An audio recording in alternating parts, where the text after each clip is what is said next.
আজকে আমরা জানবো ল্যাডার প্ল্যান সম্পর্কে। ল্যাডার প্ল্যান একটি নতুন স্টাইল বা অর্ডারের জন্য নির্দিষ্ট সংখ্যক দিনের মধ্যে উৎপাদন কিভাবে ধীরে ধীরে বাড়বে তার পরিকল্পনার রূপরেখা দেয়। চলুন একটি স্ট্যাটিস্টিক্সের মাধ্যমে ল্যাডার প্ল্যান কি তা পরিষ্কারভাবে বুঝিয়ে দিই।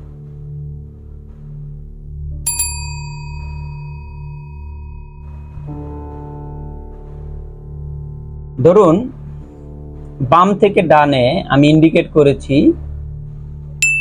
ডে। ধরুন এখানে ফার্স্ট ডে, এখানে সেকেন্ড ডে, এটি হলো থার্ড ডে, এটি হলো ফোর্থ ডে। আর নিচ থেকে উপরে আমি এফিসিয়েন্সি ইন্ডিকেশন করেছি। সো ধরুন আপনার গোল হলো 70% এফিসিয়েন্সি হিট করা।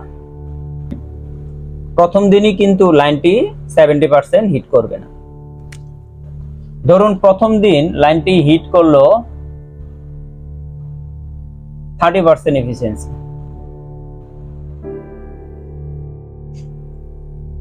দ্বিতীয় দিন লাইনটি হিট করলো 50% এফিসিয়েন্সি।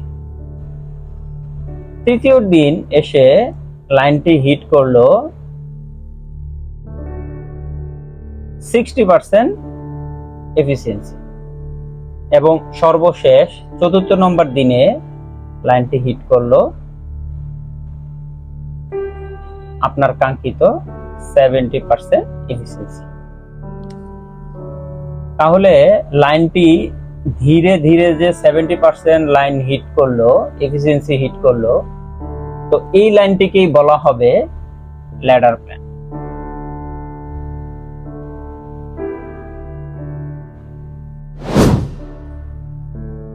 একটি গার্মেন্টস এর হিস্টোরিক্যাল ডাটা অ্যানালাইসিস করে ল্যাডার প্ল্যান বের করা হয়।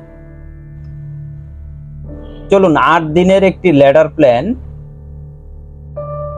আমরা দেখে আসি।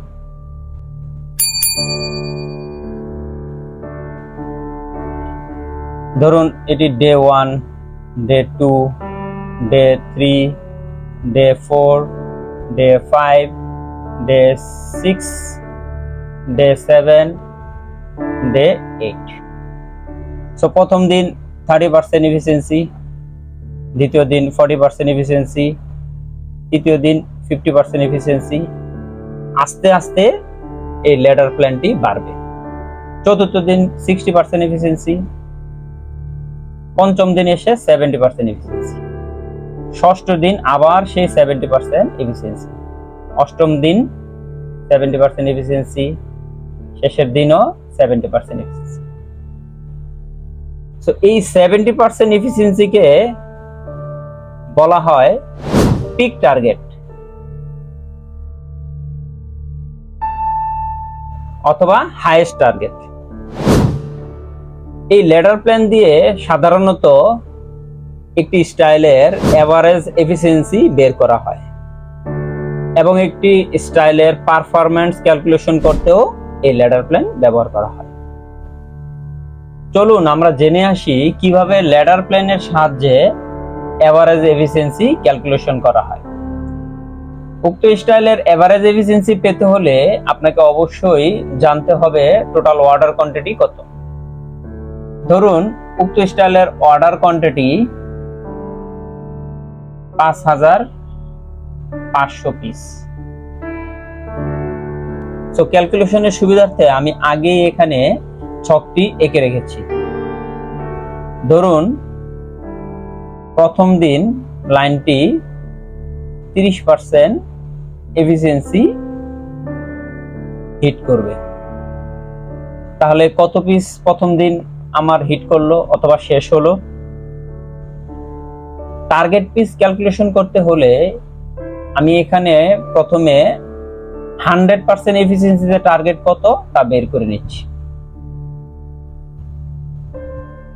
যদি স্টাইলের SMB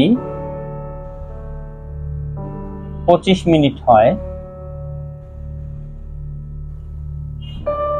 total man power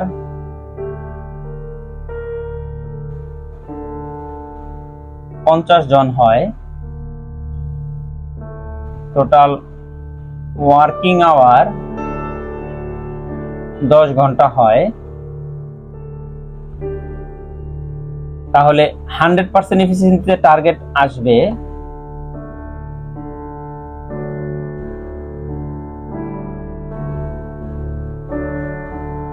man power গুণন working hour 60 divided by SM. তো এখানে man power 50, working hour 10, 60 divided by 25। তো ক্যালকুলেশন করলে আমার আসে 30,000 divided by 25. So 1200 piece per day. So 1200 piece per day পাওয়া গেল 100% এফিসিয়েন্সি। তাহলে প্রথম দিন এই 100% এফিসিয়েন্সি টার্গেটের 30% হিট করবে, তাহলে সেক্ষেত্রে 1200 পিস ইনটু 30%, ক্যালকুলেশন করলে হয় 360 পিস। সো টোটাল আউটপুট আসে 360 পিস। তো সেকেন্ড ডেতে আমার যদি 40% ল্যাডার প্ল্যান হয়, তাহলে ক্যালকুলেশন করে পাওয়া যায় 40% 480 পিস। তাহলে সেকেন্ড ডে টার্গেট 480 প্লাস আগের দিনের achieve 360 is equal to 840 piece. তো এভাবে থার্ড ডেতে 50% এফিসিয়েন্সিতে আমার আউটপুট আসে 600 পিস, তাহলে টোটাল 1440 পিস। ফোর্থ ডেতে 60% এফিসিয়েন্সিতে আমার আউটপুট আসে 720 পিস, তো ইন টোটাল 2160 পিস। ফিফথ ডেতে আমার টার্গেট হলো 70%, মিন্স পিক টার্গেট। এখানে আমার আসলো 840 পিস, তাহলে টোটাল আমার আসলো 3000 পিস। সো 6 ডেতে আমার সেম টার্গেট, পিক টার্গেট, তো আসলো সেম, তাহলে 3840 পিস। তো এখানে এখন আমার সেই 5000 পিস মিট করেনি, তাহলে আমরা চলে যাব 7 ডেতে, same 70% efficiency, 840 piece in that day, total 4680 piece. Then 8 ডেতে আমি যদি 70% লাইন হিট করি, তাহলে 840 পিস যদি আমার ওই দিনে আসে, তাহলে টোটাল হবে 5520। দেখেন আমার যে টার্গেট প্রাইস মানে অর্ডার কোয়ান্টিটি, তা এখানে এই 8 ডেতে এসে মিট হয়ে গেছে। তাহলে চলুন এখন এভারেজ এফিসিয়েন্সি ক্যালকুলেশন করি। তাহলে টার্গেট কোন দিন কোন লেটার ছিল তা সব যোগ করি, 30% plus 40% plus 50% plus 60% plus 1 2 3 4 70 plus 70 plus 70 plus 70 in total আসলো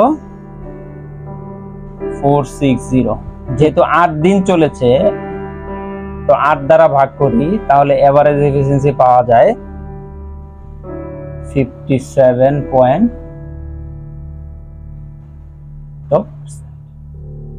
সো এভাবেই আপনি ল্যাডার প্ল্যান ইউজ করে একটি স্টাইলের এভারেজ এফিসিয়েন্সি পেতে পারেন।